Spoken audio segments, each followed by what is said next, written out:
अब हम करने वाले हैं एक्सरसाइज 10.2 का question number 11।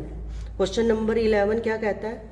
Very very important question है, मोस्ट इंपॉर्टेंट क्वेश्चन, बार बार एग्जाम में पूछा जाता है, स्टैंडर्ड में भी और बेसिक में भी। क्वेश्चन क्या कह रहा है? Prove that the parallelogram circumscribe a circle is a rhombus. हमने क्या प्रूव करना है कि prove that the parallelogram A B C D is a parallelogram, जो एक सर्कल को सर्कमस्क्राइब कर रहा है। इस पैरेललोग्राम को हमने क्या प्रूव करना है? रोम्बस प्रूव करना है। क्या प्रूव करना है? Rhombus. Means A B C D हमारा क्या है? पैरेललोग्राम है जो एक सर्कल को सर्कमस्क्राइब कर रहा है। इस पैरेललोग्राम को हमने रोम्बस प्रूव करना है। अब उसके लिए प्रूव करने के लिए हमें पैरेललोग्राम और रोम्बस की प्रॉपर्टी पता होनी चाहिए। अब पैरेललोग्राम किसे कहते हैं? जिसकी opposite sides are equal and parallel. Means A B किसके इक्वल है? डी सी के, और बी सी किसके इक्वल है? ए डी के। ये हमें गिवन है। हमें इसको रोम्बस बनाना है। रोम्बस किसे कहते हैं?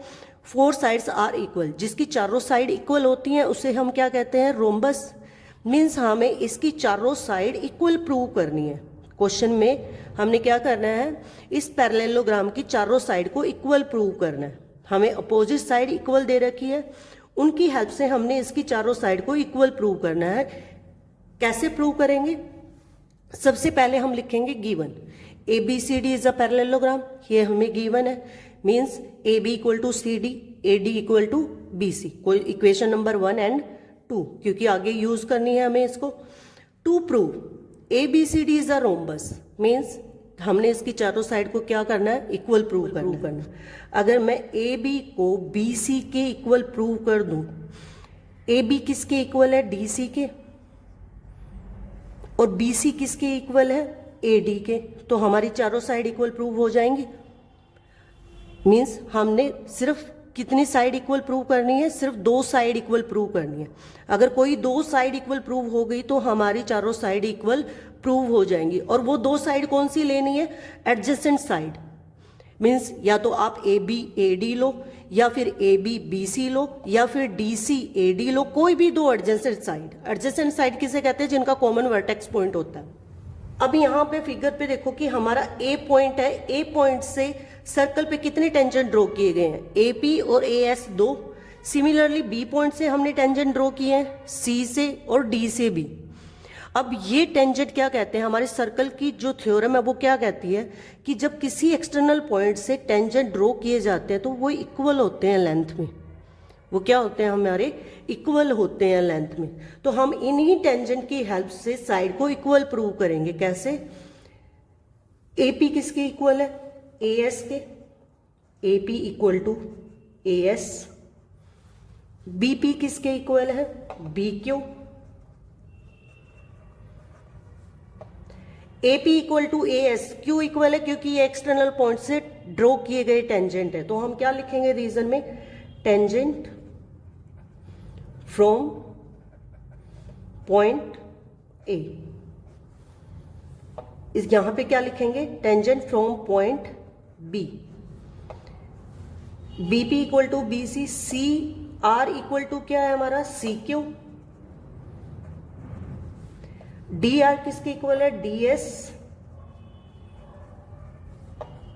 Tangent from point C, tangent from point D. Equation 1, 2, 3 and 4। अब इन चारों इक्वेशन को हम ऐड कर देंगे बाय एडिंग 1, 2, 3 एंड 4।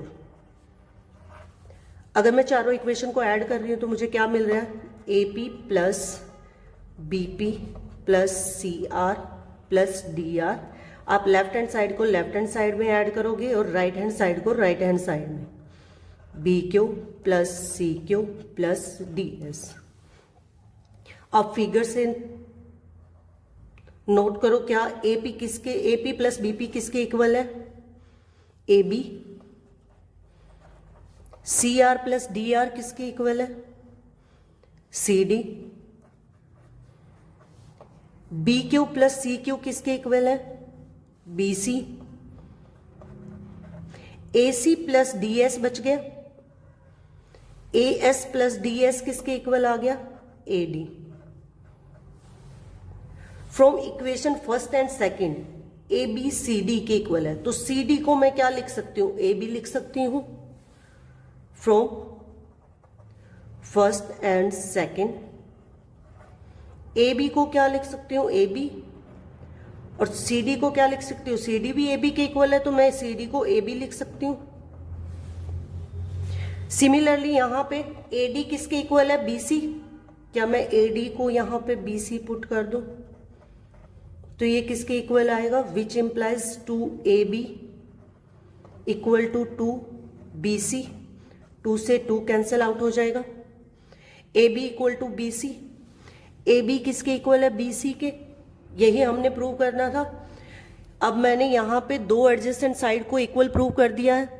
अब इन्हीं 2 एडजेसेंट साइड की हेल्प से हम चारों साइड को इक्वल प्रूव करेंगे। कैसे, ए बी हमारा किसके इक्वल है, C D, A B equal to C D, आगे क्या है हमारा इक्वल, बी सी किसके इक्वल है, ए डी के, हमने यही तो प्रूव करना था, A B equal to B C equal to C D equal to A D, चारों साइड हमने इक्वल प्रूव करनी थी, यही हमने इक्वल प्रूव कर दी। तो आंसर में क्या लिखेंगे, हैंस प्रूव्ड। यहां पे हमारा क्वेश्चन कंप्लीट हो जाता है। ये क्वेश्चन मोस्ट इंपॉर्टेंट है बच्चों, हर बार एग्जाम में आता है, बेसिक या स्टैंडर्ड में ये आना ही आना है, मोस्ट इंपॉर्टेंट क्वेश्चन, बार बार रिपीट होता है ये एग्जाम में, तो इसको मत छोड़ना। Thank you.